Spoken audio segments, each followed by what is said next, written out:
dia a todos e todas, sejam muito bem-vindos e bem-vindas a mais uma aula de História, né? Professor Veríssimo Guedes, do Colégio Externato Santa Clara, parceria com o Sistema Farias Brito de Ensino, fazendo de tudo para que nesse distanciamento social, nessa quarentena, a gente não pare o nosso processo de ensino-aprendizagem. Essa aula agora é para vocês, segunda série do ensino médio do Colégio Externato Santa Clara, galerinha onde a maior parte da turma está comigo desde o 7º ano. Muito feliz de estar aqui com vocês para mais uma aula, gente.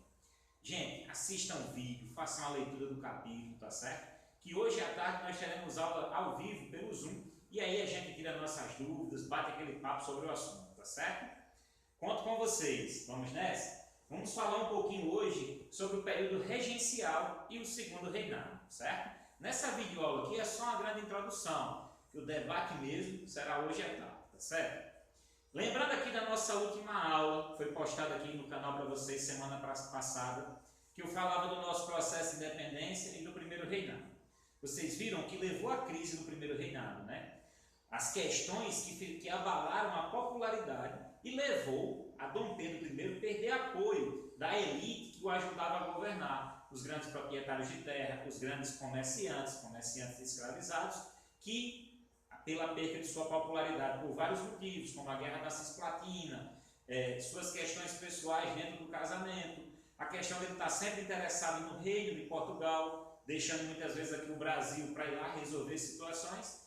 Em 1831, culmina toda essa crise, né, chega a seu ápice, e ele deixa o país e deixa o poder. Ele abdica do trono em nome de seu filho, Pedro de Alcântara, que tinha apenas 5 anos de idade.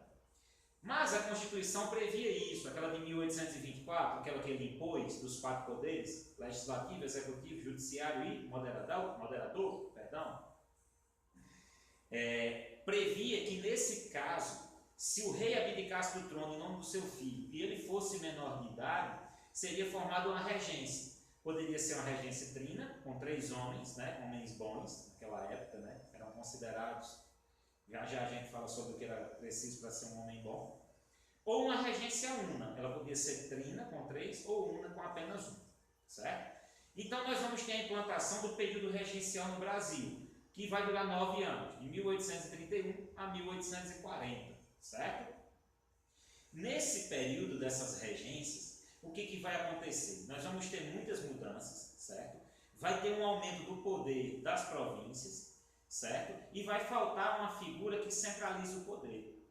Devido ao tamanho, à extensão territorial do Brasil, cobrança de impostos, crises econômicas, todos os problemas que um país, um reino tem, a falta de um poder centralizado vai dar aquela sensação de liberdade às províncias. Isso vai gerar muitas revoltas. O país, o reino Brasil, o império brasileiro naquela época, vai explodir em revoltas na região norte, nordeste, sudeste, centro-oeste, sul, do que naquela época era o que é hoje o Brasil, né, daquele território. Nós vamos ter revolta dos malês, cabanagem, farroupilha, balaiada, sabinada, né? Revoltas que vão contestar muito das cobranças de impostos, as desigualdades sociais, a falta de liberdade e protestar principalmente contra a regência. Foi no período regencial também, sob o comando do Diogo Feijó, o padre Diogo Feijó, que foi criada a Guarda Nacional, uma força militar separada do Exército, que respondia diretamente ao governo federal, que tinha sua figura central a patente de coronel, a patente mais alta, né? Donos de terra, latifundiários. É aí que vai surgir o coronelismo, meus amores, que está presente até a segunda metade do século XX no Brasil. Foi criada em 1831 a Guarda Nacional, certo? E aí, para tentar resolver essa crise do período regencial, o que vai rolar? Golpe da maioridade, né? Vai se chegar a um consenso que só com o imperador, com o poder em suas mãos, podia resolver essas crises. E 9 anos depois de Dom Pedro abdicar, nós vamos ter a escolha do Dom Pedro II, né? Natural, ele é herdeiro do trono, ele estava ali a regência quando ele ficava maior de idade, mas qual é a escolha que vai ter, que eu estou me referindo? Ele ainda tinha só 14 anos de idade, então a galera decide, né? Quem governava o país na época decide proclamar uma maior de idade aos 14 anos. É dado assim, então, o que ficou conhecido como o golpe da maioridade. O Pedro de Alcântara é declarado maior de idade e aos 15 ele assume o governo do Brasil, em 1840, começando o segundo reinado. Esse segundo reinado do Dom Pedro II vai durar até 1889, são 49 anos, quase meio século. E ele vai conseguir governar 40 anos a mais do que seu pai. E olha que era um garoto quando assumiu o governo, né? Aí vocês podem perguntar, mas é porque foi tranquilo o governo dele? Não, teve guerra do Paraguai, teve pressão pelo fim da escravidão, tanto da Inglaterra como dos grupos abolicionistas e escravizados aqui dentro, tensões políticas, econômicas, crises, né? E ele consegue ir contornando com seu jogo de cintura, com sua inteligência, vencendo esses desafios. Uma das principais jogadas dele é aquela sensação que ele dá aos dois partidos, o conservador e o liberal, de que está tendo alternância, né? Que um partido se alterna no poder com o outro, dessa ilusão a eles. Por meio do quê? Por meio do parlamentarismo às avessas. Por que às avessas? Onde se tem parlamentarismo no mundo, naquela época e hoje, como é o exemplo da Inglaterra, é o Congresso, a Câmara, é o Parlamento dos Deputados que escolhe o primeiro-ministro. Aqui no caso do Brasil, é o Dom Pedro que escolheu o primeiro-ministro. E sempre que um partido estava muito tempo no poder, ele tirava e organizava para que o outro chegasse. Para quê? Para dar essa falsa sensação de alternância. Certo, galerinha? Por isso ele consegue se manter tanto tempo no poder.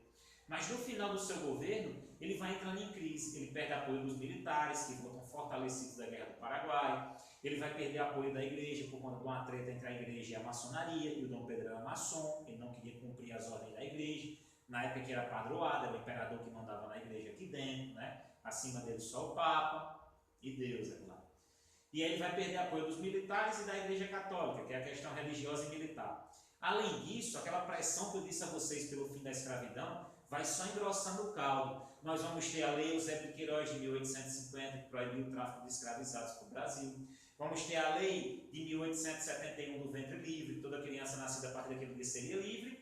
E a mais absurda de todos, a lei do sexagenário, de 1885, todo escravizado com mais de 60 anos será livre. A falta de fiscalização tornava essas leis ineficientes, né? Um absurdo, que essa do sexagenário, esperar 60 anos para ser livre, os caras só viviam até os 40 anos, na expectativa média de vida de um escravizado no Brasil. Mas aí em 1888 nós temos a assinatura da Lei Áurea, lá pela princesa Isabel, com sua pena de ouro, né? Pena da princesa, que liberta os escravizados do Brasil. Dessa maneira, com o fim da escravidão, Dom Pedro já não tinha o apoio, Dom Pedro II, já não tinha o apoio dos militares, da Igreja Católica, e além disso agora perdeu o apoio dos grandes latifundiários, dos grandes comerciantes, que perderam seu plantel de escravizados, né? E além disso nós tínhamos a chegada das ideias positivistas, que defendiam o modelo de república como um modelo melhor de governo, né? E nós vamos ter em 1889 o fim do segundo reinado com a proclamação da República, no dia 15 de novembro, né, com o Marechal Deodoro da Fonseca, que não era republicano, mas se faz ele o líder desse golpe para que não fosse outro, né? E a família real é colocada em um navio e manda para a Europa. E os problemas sociais continuam até hoje no nosso país, né? E falando aqui de lei áurea, fim da escravidão, essa lei eu costumo dizer que ela libertou os escravizados de tudo.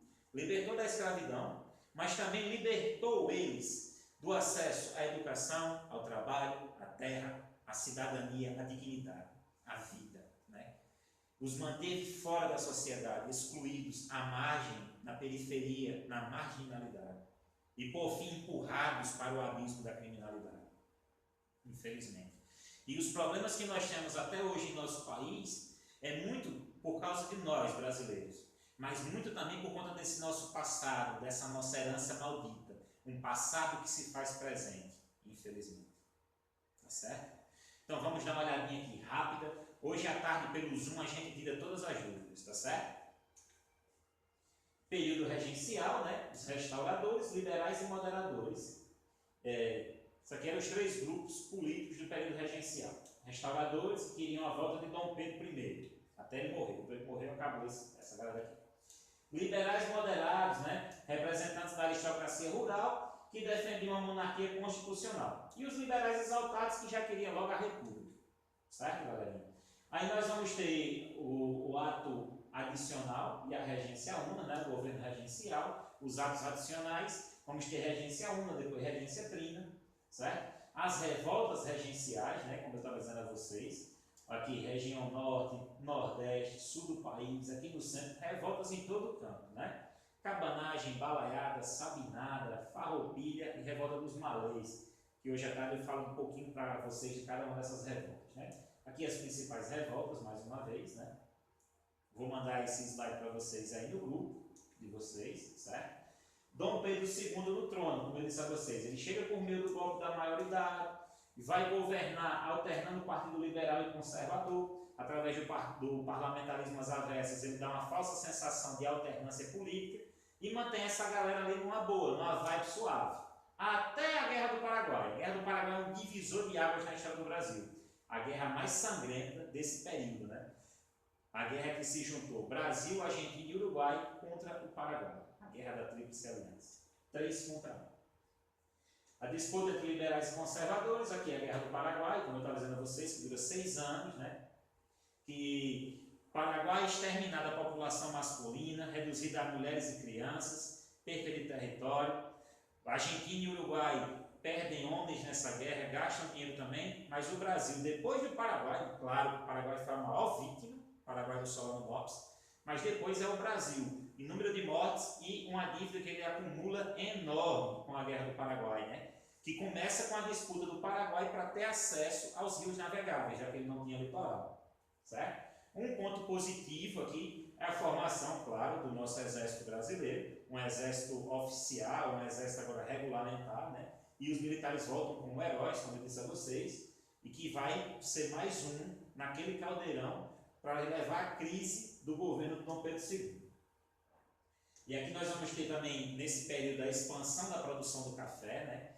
A gente já tinha tido aqui como foco da economia, a economia do açúcar no Nordeste, a economia do ouro e diamante nas Minas Gerais. Agora o café na região sudeste, ali de São Paulo, Minas e Rio de Janeiro, principalmente em São Paulo, formando agora uma nova elite, mais uma vez fundiária, né, o latifúndio, mas agora a galera do café, que vai estar aí como o principal produto de exportação do Brasil, desde meados do século XIX até o início do século XX.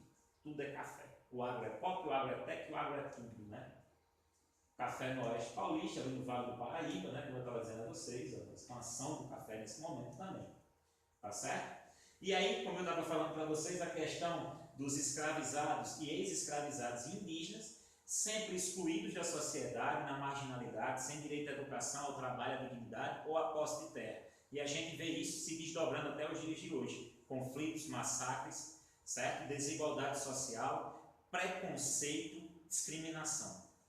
Grande chaga, grande ferida do nosso país na sua questão social é essa, infelizmente. Mas está em cada um de nós aqui o poder de mudar esse jogo, de mudar essa situação. Que essa pandemia nos mostre, pela milionésima vez, que somos todos humanos, de carne e osso. Que ninguém é melhor ou pior do que ninguém. Beijo no coração de cada um e cada uma de vocês. Fiquem com Deus e até a próxima.